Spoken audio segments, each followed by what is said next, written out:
وداجي برا نعسكر شفرا عكاس معنا دنكي فخرا هوي دي لاي فخرا وداجي برا نعسكر شفرا عكاس معنا دنكي فخرا هوي دي لاي فخرا وداجي برا نعسكر شفرا عكاس معنا دنكي فخرا هوي دي لاي فخرا وداجي برا نعسكر شفرا عكاس معنا دنكي فخرا هوي دي لاي فخرا آياتات آمينو زراي زبونو دولاهي بم إتوازبلو بوبس هوينو بو أبدرتو أشافرنينو قدر كاتو دنكي قدر كاتو وداجي برا نعسكر شفرا عكاس معنا دنكي فخرا هوي دي لاي فخرا وسكينا جلتي شومانا غورتي أبصارنو قجر انداقيتي مسكين زماجكو أزم كأوي سمرالي غيرو درار حاوي هاي درار حاوي سلام كبراتن كبرانن تخطاتلتي إريتريان ميديا نت أسمرا نلومي إريترا عباي تقراي كوينا حلمي مهورات تقارن مالليتن بزبل زدالنا تحستوينا حزنا لكم كريمنا زلنا ازي بوليتيكاو تحستو زلو مدبزي ناب كل إريتراون فتاو إريتران من تخباصح بوغنكم شيرن لايكن كتقبرو اتوم سابسكرايب زي قبركم دما بقريوكم نزا چانلنا نمعباي سابسكرايب بمقبار كتزرقحوون نتحستونا بستفلالي محبراوي مراقبتا السوشيال ميديا انستغرام فيسبوكن تويترن كالئن قوانچلكم نتحستونا خطبازحوون نلابوكم كسافت عمت تحستونا كتكتاتولنا دما نمحسن سناي مكتتالنا بلنا تحستونا نجمرو لنا وداجي برا نعسكر شفرا عكاس معنا دنكي فخرا هوي دي لاي فخرا نقوطة تحيزو لمن زغوعو أطامي موشيرا مش منزوعو كم زي حوي بركو تغرتيمو عفركو بويلو لكو حميمو هاي لكو حميمو وداجي برا نعسكر شفرا عكاس معنا دنكي فخرا هوي دي لاي فخرا دحري سعري تبقو زبالتو أدي تنكحو تهيف وحقي عيني بلي سني بلي هو ليخا خيم كاتفايا ناتو تشرحو واي ناتو تشرحو وداجي برا نعسكر شفرا عكاس معنا دنكي فخرا هوي دي لاي فخرا وداجي برا نعسكر شفرا عكاس معنا دنكي فخرا هوي دي لاي فخرا وداجي برا نعسكر شفرا عكاس معنا دنكي فخرا هوي دي لاي فخرا وداجي برا نعسكر شفرا عكاس معنا دنكي فخرا هوي دي لاي فخرا عكاس معنا دنكي فخرا هوي دي لاي فخرا عكاس معنا دنكي فخرا هوي دي لاي فخرا ودب حوحات أبشحن شعاتميتن سوعان شدشتن عمة مرت كابزولد ندحار كل حلمتاتو نزيبولون زي نورون طموح نمبصحن نمتكبارون زن كرب منبارو زي فنقلو امنن زي عالمو تنقلن اين بران اتو ودب كمسراتن كولو كعابيلون كعقوبلون زخل دجن سلا زي نبرو اب اوان ممسراتو ناف سورا إرترا كويح كبلن كتصقعن قدنتين يروم سورا إرترا بفلاي دم هزباو قنبار نخلاتهم اب إثيوبيا لو تنممصا زقالوسو زنبرو ودبات يحجز سلا زنبرخا بفلاي نتبدبون قوانقوان مس حزب إرترا زقرارب ودب ويانه بفسوه منفس تقبلو زقالو حجزات النهبه اب قدنو خمخوان نكفر غايبلن اتزاقرم جن ويانه كاب علة لدوتو جميرو زينو تصور علامة حيزي تبقيسو ازقا حنساب إثيوبياوي ودب كمسل كاب چقونا مقزاتي كقلاقل كالك زيادما عباي تقراي كمسرتن نناصرنا تقراي كقالسن ان حالمه خياخلو غزاتاوي حدنت إرترا زغز كارتاتات كسئلون دحراي بلن ጭፍራ ወያነ ነቲ ዘጸጉዖ ሰውራ ኤርትራ ረሲዑ ንቓልቲ ህዝቢ ኤርትራ እናቆናጸበ ዘይፈሓሶ ተንኰል ኣይነበረን እሙን ተላኣኺ ዝኾነሎም ወገናት ምስ ረኸበ ድማ ዝምድንኡ ምስቲ ናይ መትከል መጋድልቱን ጎረቤቱን ዝኾነ ህዝባዊ ግንባር ክቦትኮ ድሕር ኣይበለን ህዝባዊ ግንባር ቃልሲ ህዝቢ ትግራይ ንምብርታዕ ንተጋደልቲ ወያነ ዝተፈላለየ ሞያን ተዓሊምን ኣብ ዘቕስመሉ ዝነበረ እዋን እውን እቲ ውድብ ነቲ ኣብ 1979 ኣብ ትሕቲ ህዝባዊ ግንባር ዕላማታት ቃልሱን ዓወታቱን ንህዝቡ ምእንቲ ክገልጽ ተባሂሉ ኣብታ ውልዶ ሬድዮ ህዝባዊ ግንባር ማለት ድምፂ ሓፋሽ ኣብ ሳሕል ኮይኑ ኣብ ሰሙን 3 መዓልታት ፈነወ ከካይድ ዝተፈቕደሉ ዕድል ኣንጻር ህዝባዊ ግንባር ዘመተ ከካይደሉ እውን ኣይሓነኸን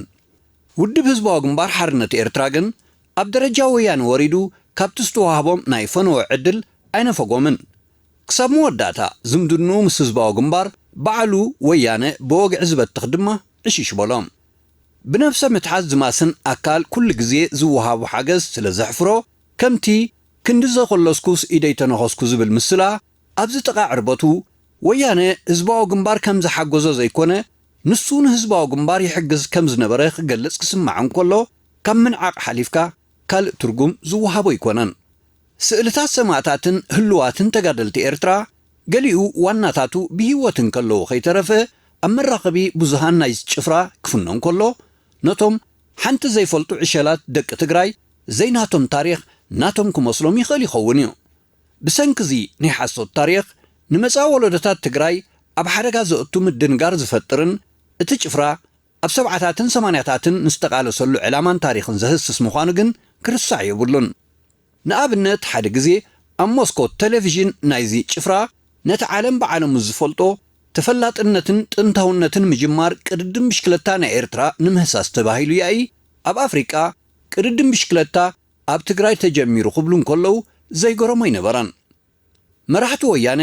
ስርሒት ፈንቅል ናይ ባፅዕ ንሕናይና ሰሪሕናዮ ንኤርትራን ኣስመራን ባዕልናይና ካብ መግዛእቲ ደርግ ሓራ ኣውፂእናያ ድሕሪ ራብዕቲ ድማ ንህዝባዊ ግንባር ኣረኪብናያ ክብሉ ፍጹም ይሓፍሩን ከምዚ ከብሎም ዝኸኣለ ነታ ብተደጋጋሚ ካብ መንጋጋ ደርጊ ሓራ ንምግባራ ተቓሊሶም ዝኣበየቶም እሞ ህዝባዊ ግንባር ተዓዲሙ ሓራ ብምግባር ኣብ ኢዶም ንዘረከቦም ከተማ ሽረ ሓራ ዘውፅኣሎም ሰራዊት ህዝባዊ ግንባር ምዃኑን ካብታ ከተማ ቐፂሉ ድማ ንዓርሞሻዊ ሰራዊት ደርጊ ናይ ኢትዮጵያ ሓጊሒጉን ስዒሩን ኣብ 4 ኪሎ ኣዲስ ኣበባ ዘብፅሖም መካናይዝድ ህዝባዊ ግንባር ምዃኑ ንምኽዋል ዝመሃዝዎን ታሪኽ ንምጥንናግ ዝተኸተልዎን ሜላ እዩ ሓቀኛ ታሪኽ ግን በቲ ተገልበጥካ በቲ ዝግልበጥ ኣይኮነን ሓቁ መዓልቲ ይበልዕ ይኸውን እምበር ምውፅኡ ፍጹም ኣይተርፎን መራሕቲ ወያነ ዘየለ ታሪኽ ሕልሚ ዝፈጥሩ ኣብ ናይ ሕልሚ ዓለም ዝሕምብሱን ሓሶት ዝቐድሙን ወትሩ ዓባይ ትግራይ ብናይ ምምስራት ሕልሚ ስለ ዝሳቐዩ እዮም በዚ ሕማም እዚ ንትግራይ ዘዕብን ትግራይ ምስ ባሕራን ሃገራትን ዘዋስን ዶባስ ዘመልክት ካርታታት ክስእሉን ከይደቀሱ ምስ ሓደሩ እዮም ኩሉ ግን ኣብ መወዳእቱ ክርእ እንከሎ ካብ ኢንፌሪዮሪቲ ማለት ነፍሰ ምትሓት ዝነቐለ እዩ ንሕና ካብ መን ንንእስ ከምተን ካልኦት ሃገራት ትግራይ እውን ምስ ሃገራት ክትዋሰን ኣለዋ ከምተን ባሕርን ወደባትን ዘለዎን ትግራይና ካብ ክልል ወፂኣ ባሕርን ወደባትን ክህልዋ ኣለዎ እዩ እቲ ሕልሞም ሕልሚ ደርሆ በዚ ድማ ካብ ካልእ ክልላት ኢትዮጵያን ኤርትራን መሬት ጨራሪሞም ካርታ ዓባይ ትግራይ ብምስኣል ንመጻኢ ወለዶ ትግራይ ዘየለ ታሪኽ ከውርሱን ኣብ ሽግር ከእትውን ህርድግ ምስ በሉ እዮም በዚ ሕማም እዚ እቲ መሪሕነት ናይቲ ጭፍራ ጥራሕ ኣይኮነን ዝሳቐ ምሁራት ተጋሩ ኢና ዝብሉ እውን በዚ ቫይረስ እዚ ናይ ዓባይ ትግራይ ስለ ዝተለበዱ ንሳቶም እውን ፍቆዶ ዕድል ዝረኸብሉ ባይታ መጋበያን ትካላትን ነዚ እኩይ ሕልሚ ደርሆ ካብ ምግዋሕን ካብ መጽሓፍን ዓዲ ውዒሎም ኣይፈልጡን ካልእ ግናይ ተግባራት ናይዚ ዝተዳቐቐ ጭፍራ እውን ኣሎ ህዝባዊ ወያነ ሓርነት ትግራይ ዝብል ስም ንባዕሉ ካብ ህዝባዊ ግንባር ሓርነት ኤርትራ ዝተወስደን ኮፒ ኤንድ ፔስት ተባሂሉ ነታ ኤርትራ ብትግራይ ነታ ግንባር ትብል ቃል ድማ ብወያነ ዝተተክአ ናይ ልቓሕ ስም እዩ ምቕዳሕ ስምሲ ዝኾነ ምኾነ እዚ ብህዝባዊ ወያነ ሓርነት ትግራይ ብዝብል ስም ኣብ መፋርቕ ሰብዓታት ዝፈለመ ጃንዳ ወያነ ኩሉ ካይድኡ ካብ ህዝባዊ ግንባር ዝተለቆሐ እዩ ግዳ ሓቂ ህዝባዊ ግንባር እውን ኣካይድኡ ናብርኡ ዕጥቂ ተጋደልቱ ኮታ ኩለንተንኡ ክቕዳሕን ናብ ትግራይ ከኣቱን ንስለ ሰናይ ተግባር ኣተባቢዕዎዩ ኣብ እዋኑ ተጋዳላይ ህዝባዊ ወያነ ሓርነት ትግራይ ብዘይካታ ጥላም ጫምኡ ኩለንተንኡ ካብ ህዝባዊ ግንባር ሓርነት ኤርትራዩ ተቐዲሑ ተዋሂብዎም ህዝባዊ ግንባር ሓርነት ኤርትራ ኣቃውማ ኣሃዱታቱ ካብቲ መራሕቲ ህዝባዊ ግንባር እውን ዝዋስኡሉን ንገለ ክፋሉ ብመጠኑ ካብ ዝመርሕዎ ዝነበሩን ተጋድሎ ሓርነት ኤርትራዩ ጉዳይ ኣስማት መሳርዕ ጋንታን ሓይልን ወሲድዎም እቶም ነዚ ኣገባብ ዝወሰዱን ኣብ ውድብ ህዝባዊ ግንባር ሓርነት ኤርትራ ዝነበሩን ዘለውን መራሕቲ ገሊኦም ኣብ እዋን ተጋድሎ ሓርነት ኤርትራውን ሙሉእ ብሙሉእ ጸለውቲ ሓለፍቲ ነይሮም እኳ እንተዘይተባህለ ኣብ ገለ ክፋል ናይ ተጋድሎ ሓርነት መራሕቲ ምንባሮምን ዘይምርሳዕ ተጋድሎ ሓርነት ኤርትራ ብኣውራጃ ሃይማኖትን ቀቢላን ምስተበጃጀለን ሓለፍቱ ኣብ ክንዲ በቐረባ ብማዕዶ ከም መሓድርዎ ምጀመሩን እቶም ዝርካቦም ኣብ ውሽጢ ትውድብ ዝነበሩ በዝንብሎ ትሕቲ ሃገራውነት ምስተለኸዩን እዚ ዝሕምሞም ዝነበረ ገለ ካብ ሓለፍትን ዝበዝሑ ድማ ተራ ተጋደልትን ናይ ምእራም ስጉምቲ ክውሰድ እኳ እንተፈተኑ ክሰምረሎም ስለ ዘይከኣለ ግድነት ካብ ተጋድሎ ሓርነት ኤርትራ ብምውፃእ ንፍትሓዊ ቃልሲ ህዝቢ ኤርትራ ንቕድሚት ዝወስድ ውድብ ህዝባዊ ሓይልታት ሓርነት ኤርትራ ድሓር ህዝባዊ ግንባር ሓርነት ኤርትራ ክፈጥሩ ተገዲዶም እዮም እዞም ተጋደልቲ እዚኣቶም ድማ ከምቲ ኣብ ተጋድሎ ሓርነት ኤርትራ ዝገብርዎ ዝነበሩ ናይ ኣሃዱታት ኣቃውማ ኣስማት መስርዕ ከም ጋንታ ሓይሊ ዝብል ምስኣቶም ክማልእዎን ብኡ ክቕፅሉን ንቡር እዩ ናቶም እውን ስለ ዝኾነ ብድሕሪ ምቋም ህዝባዊ ሓይልታትን ድሓር ህዝባዊ ግንባርን ድማ ነቲ ምልክት ናይ ገድሊ እናመሓየሽዎን ካልእ ሓድሽ ኣካይዳ ኣወዳድባን ልምድን እናእተው ከይዶም እዮም ጭፍራ ህዝባዊ ወያነ ሓርነት ትግራይ ግን ህዝባዊ ግንባር ንዝገበሮ ልምዲ ኣካይዳን ኣወዳድባን መቕዳሕ ጥራሕ እዩ ነይሩ ስርሓ እዚ ዘርኤና እንተሎ ድማ እቲ ውድብ ብቐደሙ እውን ምስተመስረተ ኢድን ተራን ህዝባዊ ግንባር ሓርነት ኤርትራ ኣብ ምምስራቱን ምዕቋኹን ዓብዪ ከም ዝነበረ ዘነፅር እዩ ኣብ ህዝባዊ ግንባር ጉጅለ ባህሊ ክቐውም እንከሎ እዚ ተቐዲሑ ኣብ ወያነ ይርአ ጋምባለ ዕጥቂ ተጋዳላይ እንተላይ ኩሹኽ ከይተረፈ ተተቐዲሑ ናብ ወያነ እዩ ዝኸይድ ወያነ ናታ ዝፈጠረቶ የለን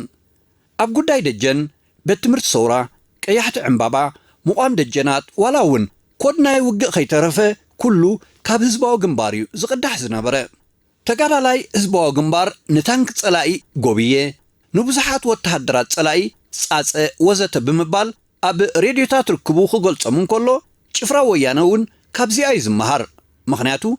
ኩሉ ግዜ ተጋዳላይ ወያነ ካብ ተጋዳላይ ህዝባዊ ግንባር እንታይ ክቐድሕን ክመሃርን ይኽእል ብወግዒ ኣብ ሜዳ ኤርትራ ሰልጢኑ ይወፅእ ስለ ዝነበረ እዩ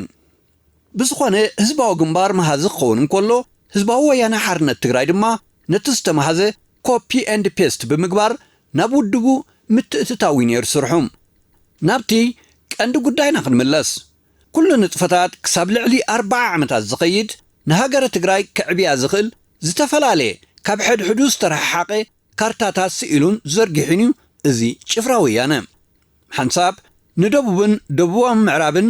ናብ መሬት ኣምሓራን ኦሮሞን ብምስፍሕፋሕ ነቲ ስቡሕ መሬት ሕርሻ ብምግባት ካርታ ዓባይ ትግራይ ይሰኣል ካልእ ግዜ ዓብ ክፋል ኤርትራ ናብ ካርቶን ብምጽምባር ወነንቲ ቀይሕ ባሕርን ወደባትን ገይሮም ይስእልዋ ዶባት ዓባይ ትግራይ ምስ ካልኦት ሃገራት ንምውሳን ድማ ካብ ሱዳን ክሳብ ጅቡቲ ብምዝርጋሕ ዘይተሳእለ ዓይነታት ካርታን ዘይተሓልሚ ሕልሚ የለን እስኪ ጃንዳ ወያነ ኣብ ምምስራታ ኣብ 1976 ዓመተ ምህረት ዝሰኣለታ ቀዳመይቲ ካርታ ከነዘንትወልኩም ኤርትራ ባሕሪ ካብ ሃለዋ ትግራይ እውን ባሕሪ እትስእነሉ ምኽንያት የለን ካብ ዝብል ነብሰብ ምትሓት ኢንፌሪዮሪቲ ዝነቐለ እዩ እዚ ትግራይ ንምዕባይ ዝተሰኣለ ካርታ ነታ ምስ ሰለስተ ሃገራት ማለት ሱዳን ኢትዮጵያን ጅቡትን እትዳወብ ኤርትራ ክሳዳ ቆሪፅካ ዝዓበየ መሬት ደቡባዊ ቀይሕ ባሕሪ ናብ ትግራይ ምንጽምባር ኤርትራ ምስ ሱዳን ጥራይ እንተ ዓባይ ትግራይ ግን ምስ ሰለስተ ሃገራት ከም እትዳወብ ዝገበረ ካርታ እዩ እዛ ካርታ እዚኣ ካብ ዶብ ሱዳን ከባቢ ሓምዳይትን ሑመራን ተበጊሳ ንኤርትራ ኣብ ከባቢ ወሽመጥ ዙላ በቲኻ ዳርጋ ፍርቂ ባሕሪ ኤርትራ ናብ ትግራይ ሓዊሳ ወደብ ዓሰብ ወኒና ምስ ጅቡቲ ዝተዳወበት ዓባይ ትግራይ እዩ ዘርኢ ካብዚ ንላዕሊ ዘደንጹ ሕልሚ እንታይ ኣሎ እቲ ዘገርም መሪሕነት ወያነ ቃልሲ ከይጀመሩን ንርእሶም መቃለሲ ባይታ ከየጣጥሑን እንከለውን እዮም መሬት ኤርትራ ተሓንጊጦም نتزا تصقعومن دجن زخونومن حزب إرتران صورون كخحدو زجمروم حلمي زي قبرو يبلون نحالامي أي تحلم كتبلو زك على يكونن يقداس حلمن كوننتن ببينيوم متشم سئل زلمدت إتشفرا كم مسأل أي تعرفنيا حق زي بالله خرطا دما وترو قرصن قصفن إنا غيايرتيا اتسأل أبشحن شعاتميتن 99 عامة مرت مالت قدمي ربع زمن ناي كللنا خرطا تدالي بزبل نسفيح مريت إرتران كللات أمحران عفارن نا إثيوبيان أب كلل تقراي زقتون بوقع سئلهم بوقع دما وين أب تبهال غازيتهم أسفيرهم موم حنكز زبهالون يبلومن كابزنا سأل تبقيسنا كنقمقمون كلنا مرحة المهوراتن تقراينا زبلو سبات كحزبولهم كارتان سألو نهزب تقراي مسقورو بابتو اناقاچو كنبرو خمز دليون نهزب تقراي دما أبزي جبت حلمي إنان برو مسارح دليتهم نمقباريو بعبيو دما انتو خوين الكا أبزي خبابي قبل البمخان إذا جفرا أزازيتن من كماين نمبال كابزبل حلميوم كابز إكي علامة وصاي سنة علامة كم زي بولين علامة نايزن كارتا زحبرانا إزي ببا عينتو كارتا تزي نز حدش ولدو تقرايزي كندي أبفلتاتن حقن تموركيسو زعبي دونكيرون زي مريتو كم مريتو نحاسبه كم زنبرن زقبريوم أبتا خالقيتي استقصنا يا كارتا إزيا كابتانا شحن شعاتميتن 76 كارتا ويانا قرب مريتن بحرن زو الصفتيا بمسرة زا ناي شفرا زي حقا وخارتا ترارا مريت إرترا كساب كباب تيعو أبسي حاتوم كاب تيعو كساب عصب كاب إرترا قزيف مريت كل الأمحارا قمون كساب مأكلاي معراب إثيوبيا كساب ولغان كينيون زحلف صبح مريت إثيوبياون بزا خارتا نام مريت عباي تقراي آتي اللوم ندبوا مبراق دما تقراي مس جبوتي تواسينا خي أكل نقال خفال مريت ناي جبوتون بإيدوانينهم نام مريت إثيوبيا سنبيرو مو أبزخار تأمون كم تلميد دن سألاي علامهم عباي تقراي ديو عبا جبوتي كمسروتو أيردا كانيوم جن كم إيدهم زوم استداقوقو جفران مهوراتو من سيلهم واللوم دنكورنان سسعن زي قبرو يبولونيو نقرو أبكالي قزيد ما كالي عباي تقرايون أداليوم نيروميوم جفرا مالاليت بزي كاتي مسم مسرات كللات كاب مريت بيغا مدر زتج أرمى حمرا ستيتن والكاج سجدن كاب سفح مريت غندر توساقي سبح مريت سنبير الله إذا سبح مريت زي نعدر كاي عبد الرافع لما لما وسيخو كساب متماز زرقع قوينو بدابو بدما كساب ألوها زرقعيم زقرميو بحلمي استسالي كارتاتات عباي تقراي ما عليا يبولون زوم سبات مريت انداماتهم بخارتان ناس قالو نفسهم زتقبرون زتصنعنعون زنبرونيهم زمسلوم كابز اكي تكباراتهم بمبقاس اتزيادة زحزن وياني بفتاويات جمر مخانايو نتزا تصقعان دجنن حقوان زخونا فتاوي حزب إرتران زباو جنبارن أبكارتا بزح جزيا مريتون بحرون منزعاتو الزرئين طلو عقونو زحالفت المت كحدت تعبيتن دنقرنانيوم قال قدمي مدقاقو من معرابو من زسألوا كارتاون نيراتوميا اتاناي موداتا زسألوا كارتايا كل خارتاتات كاب غوربيت مريت قراريسكا ناب تقراي بملقاب عباي تقراي نمسراتيو تعلاما أوش تحنت الأولاوي تهاجر بمخان كابدك هاجر كان غوربا بتخان مريت كللكا ناي مصفح حلمي انتاي عينت صلاليوم كمتي سو إسياس صقاي زبغلو نابيو إزي تصلالي زي بلا يكونن موداتو اوغن اتتصلالي ناب عربت حلامي ايو خوينوم دوبات ناوين زبلكا انا متتكا ازي دوبنا مبال زقرم تراي زي كونن زس دممن زحن خنيوم مخنياتو دوب وين بزبلكا بعلخا اتحنصصو يكونن أوش تحنت هاجر من محدراو دوبات بب جزيو ككاير يخليو أمانغو هاجرات عالم يخون أمانغو هاجرات أفريقيا زولو دوبات جن كتكيرو زي حسابيهم أب كلاتن هاجرات أفريقيا بمجزاوتاو علاز تقيديو أقاوما دوبات هاجرات أفريقيا مسممصا مجزاتس توسنن زتحنصصن سلازخونه سلازي مهورات تግራይና ባህልቲ ነቲ ናይ ዝጠፍአ ተሓሳስባ ማለሊት ብምሕንጋጥ ዘይናትኩም መሬት ኣብ ክንዲ ክትሙን ዝዑት ተሓልሙን በብእዋኑ መሬት እንዳማትኩም ኣብ ካርታ እናጸምበርኩምን ኣብ ሕልማዊ ስእሊ ኣብ ክንዲ ትነብሩን ነታ ንእሽቶን ሓንቲ ካብ ክልላት ኢትዮጵያ ዝኾነት ክልል ትግራይኩም ሒዝኩማ ንዓኣ ብዝተኻለኩም መጠን ብቕንዕና እንተተማዕብልዋ መሓሸ ነይሩ። ሓድሽ ወለዶ ትግራይ ኣደዳ ዘይውዳእ ኹይናትን መቕዘፍትን ካብ እትገብርዎ ካብ ሕልሚ ዓባይ ትግራይ ምብርባርኩም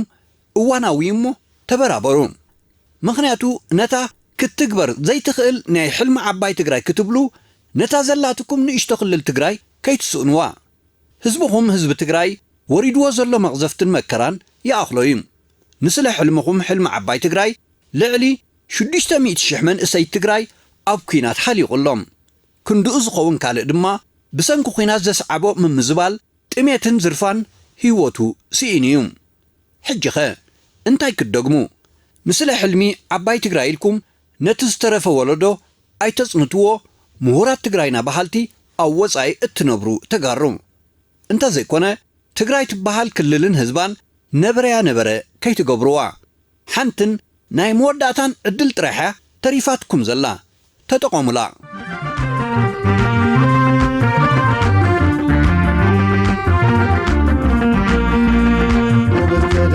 ተዳሎ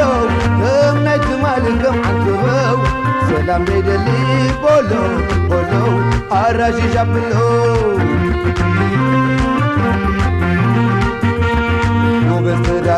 ተዳሎ እምናይ ትማልከም ዓንትበው ሰላም ደይደሊ ቦሎ ቦሎ ኣራሽሽ ኣብሎ። ክቡራትን ክቡራንን ተኸታተልቲ ኤሪትርያን ሚድያ ኔት ኣስመራ ንሎሚ ኤርትራ ዓባይ ትግራይ ኮይና ሕልሚ ምሁራት ተጋሩን ማለሊትን ብዝብል ዘዳለናየ ትሕዝቶ ኣብዚ ፈጺምና ኣለና። ስለ ምክትታልኩም ኣዝና ንመስግነኩም። ንትሕዝቶና ናብ ኩሉ ኤርትራውን ፈታዊ ኤርትራን ምእንቲ ክባጻሕ ብወገንኩም ሼርን ላይክን ክትገብሩ እቶም ሳብስክራይብ ክሳብ ሕጂ ዘይግበርኩም ከዓ ብግዲኹም ነዛ ቻነልና ንምዕባያ ሳብስክራይብ ብምግባር ክትዝርግሕዎን ንትሕዝቶና ብዝተፈላለየ ማሕበራዊ መራኸቢታት ሶሻል ሚድያ ፌስቡክ፣ ትዊተር፣ ኢንስታግራምን ካልእን ቆንጭልኩም ብምውሳድ ንትሕዝቶና ከተባዝሕዎ እናተላበና ንፋንወኩም ኣለና። ዘለዓለማዊ ዝኽሪ ንሰማዕታትና ዓወትና ሓፋሽ ዝመናና ይኮነን ናጽነትና ብያ ባይኮነን ሓርነትና ዝመናና ይኮነን ናጽነትና ብያ ባይኮነን ሓርነትና ብዙሓት ጀጋኑ ሰዊና ኣላ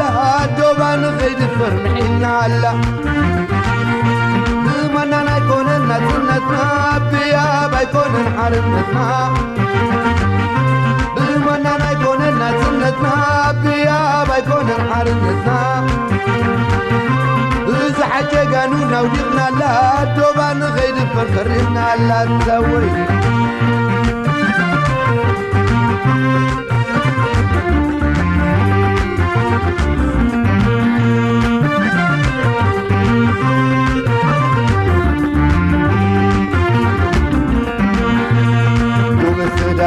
ተዳሎ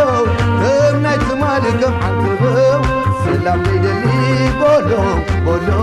ኣራሽሽ ኣብሎ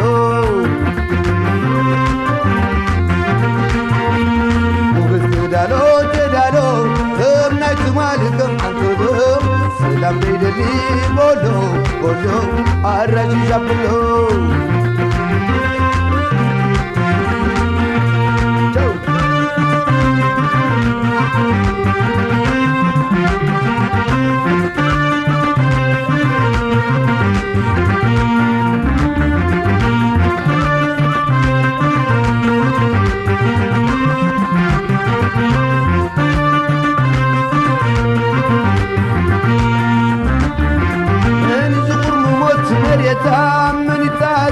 من إريترا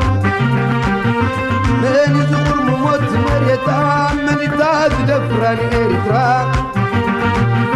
حذر غزي بلأت بسات تاقني لما نبدت السلسة من يزور موت مريتا من يتاز دفران إريترا من يزور موت مريتا من يتاز دفران إريترا حذر غزي بلأت بسات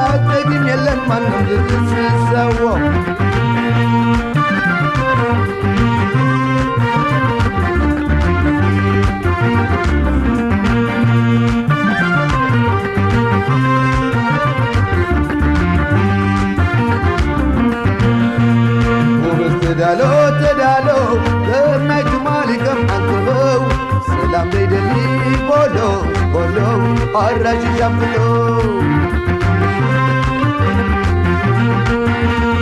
وبس تدالو بمنك مالكم عنكبو سلام بيدلي بولو الرش جنبلو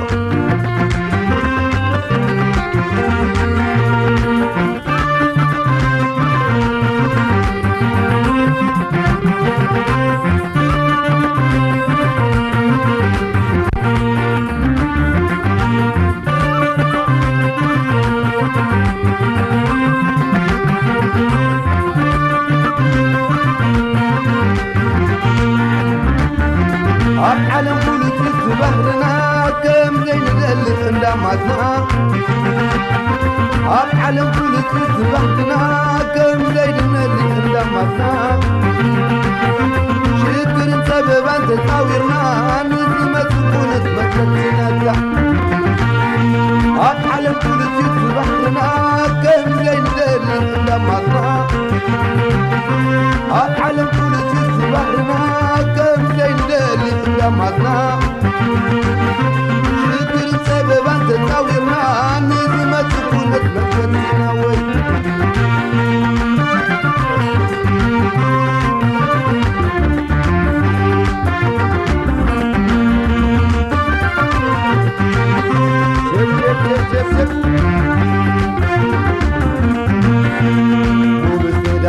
تدالو بمنك مالكم عنكبو سلام بيدلي بولو الرش جنبلو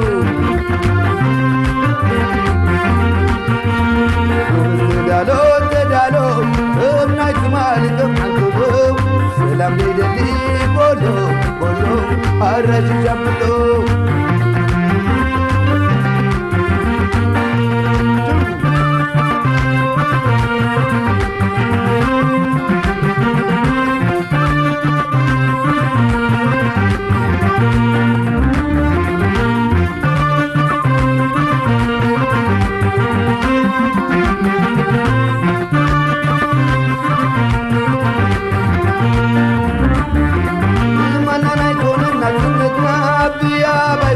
حرنتنا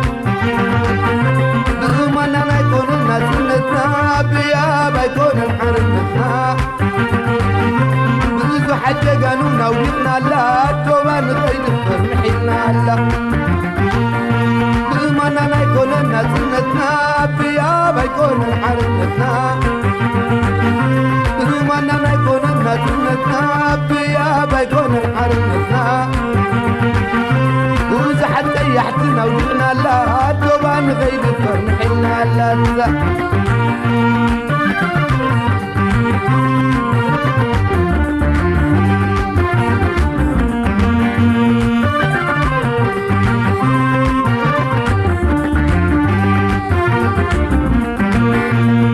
وبس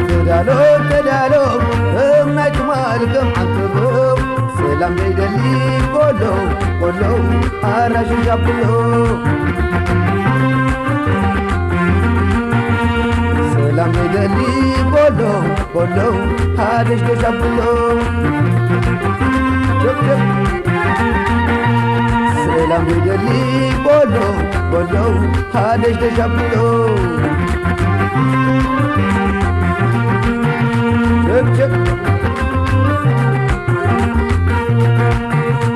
سلام بيدلي بولو الرش جنبلو سلام بيدلي بولو الرش جنبلو